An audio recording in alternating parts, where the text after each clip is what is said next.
ప్రభంజనం ప్రభంజనం జగన్ముఖ ప్రభంజనం ప్రకంపనం ప్రకంపనం పచ్చల ప్రకంపనం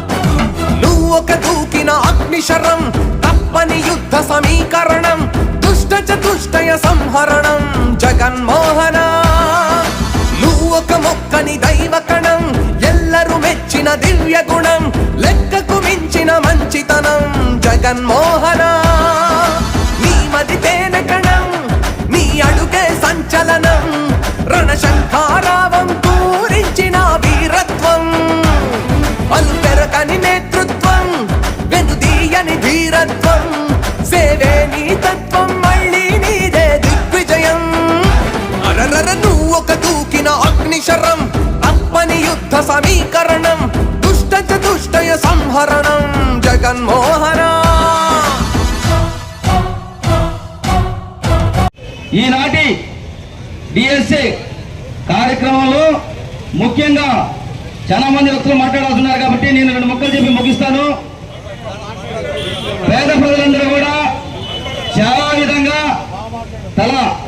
తల్లిదండ్రులు పేదలు వాళ్ళు కూలీనాలు చేసుకుంటూ వాళ్ళ కడుపులు సగం తింటూ తమ బిడ్డలు బాగుండాలి, ఉన్నతమైన చదువులు చదువుకోవాలి, కడే కలుపుతోటి వాళ్ళు సగం మెతుకులు తింటూ చాలా మంది విద్యార్థుల్ని ఉన్నవాళ్ళు ఉన్నారు, లేని వాళ్ళు ఎక్కువగా కష్టపడుతూ మేము పడిన బాధలు మేము పడిన కష్టాలు మా బిడ్డలు పడకూడదు, మా బిడ్డలు బతుకులు బాగుండాలి, వాళ్ళు చదువుకుంటే 10 మందికి కూడా ఉపయోగపడతారు, మా ప్రాంతంలో మా గ్రామంలో మా కుటుంబాలకే కాకుండా 10 మందికి కూడా ఉపయోగపడతారని చెప్పేసి ఈ రోజున రోజువారీ కూలీలు కూడా వాళ్ళు చాలినట్టు ఆ డబ్బుల్ని కూడబెట్టుకొని వాళ్ళు సగం తింటే ఆ బిడ్డల్ని ఈ రోజున బయట హాస్టల్లో ఉన్నత విద్యలు చదువులు కష్టపడి ఖర్చు పెట్టి చదివిస్తా ఉంటే ఈ రోజున వీళ్ళు చెప్పేది మెగా డిఎస్సి అంట.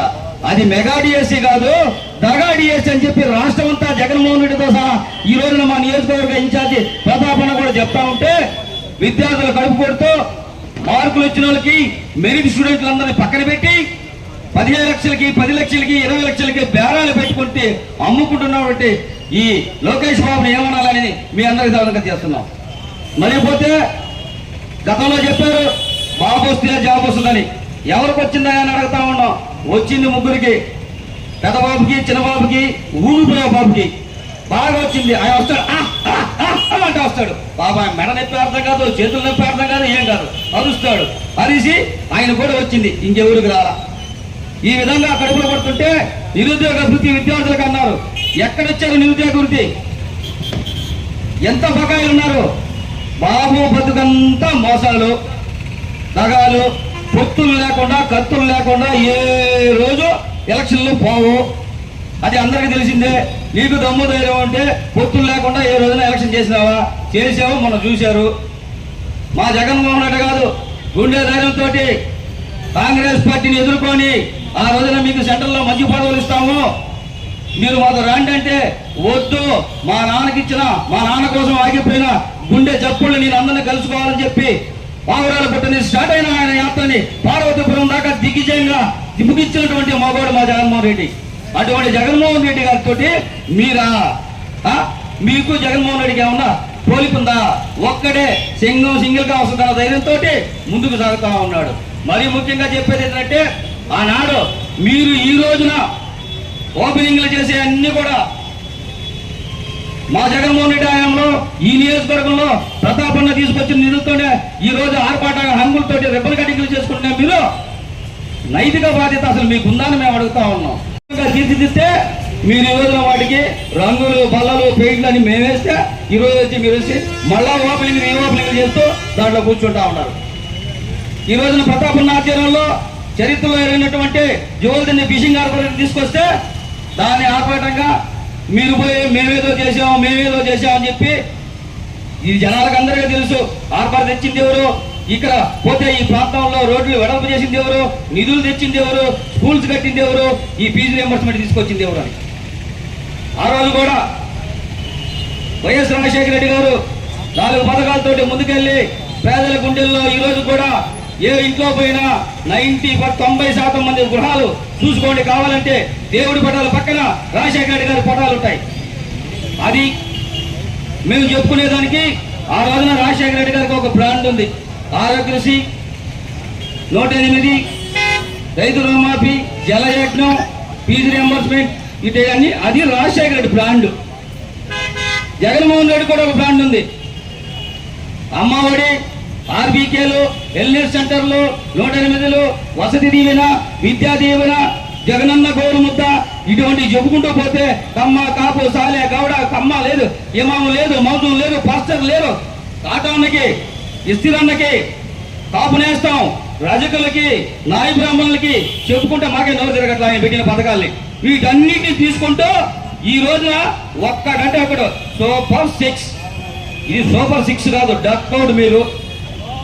మీరు డక్అవుట్ లో భాగంగా డక్అవుట్ ని మళ్ళా ఓడిపోతే కూడా అవుట్ అయిపోయినాడు కూడా మళ్ళీ అవుట్లేదు మళ్ళీ నేను ఆడాలా, అది మీరు బ్యాట్ తీసుకుని మళ్ళీ పోతున్నారు.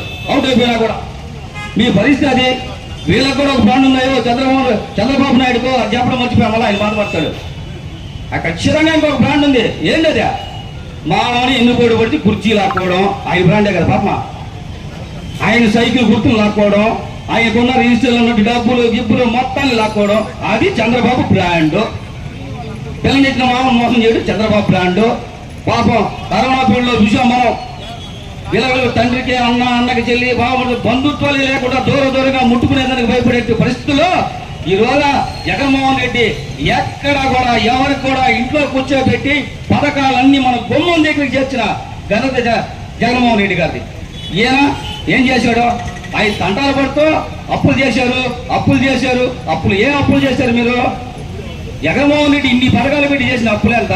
ఈ 2.5 సంవత్సరంలో మీరు చేసిన అప్పులు ఎంత? దమ్ము ధైర్యం ఉంటే చెప్పండి.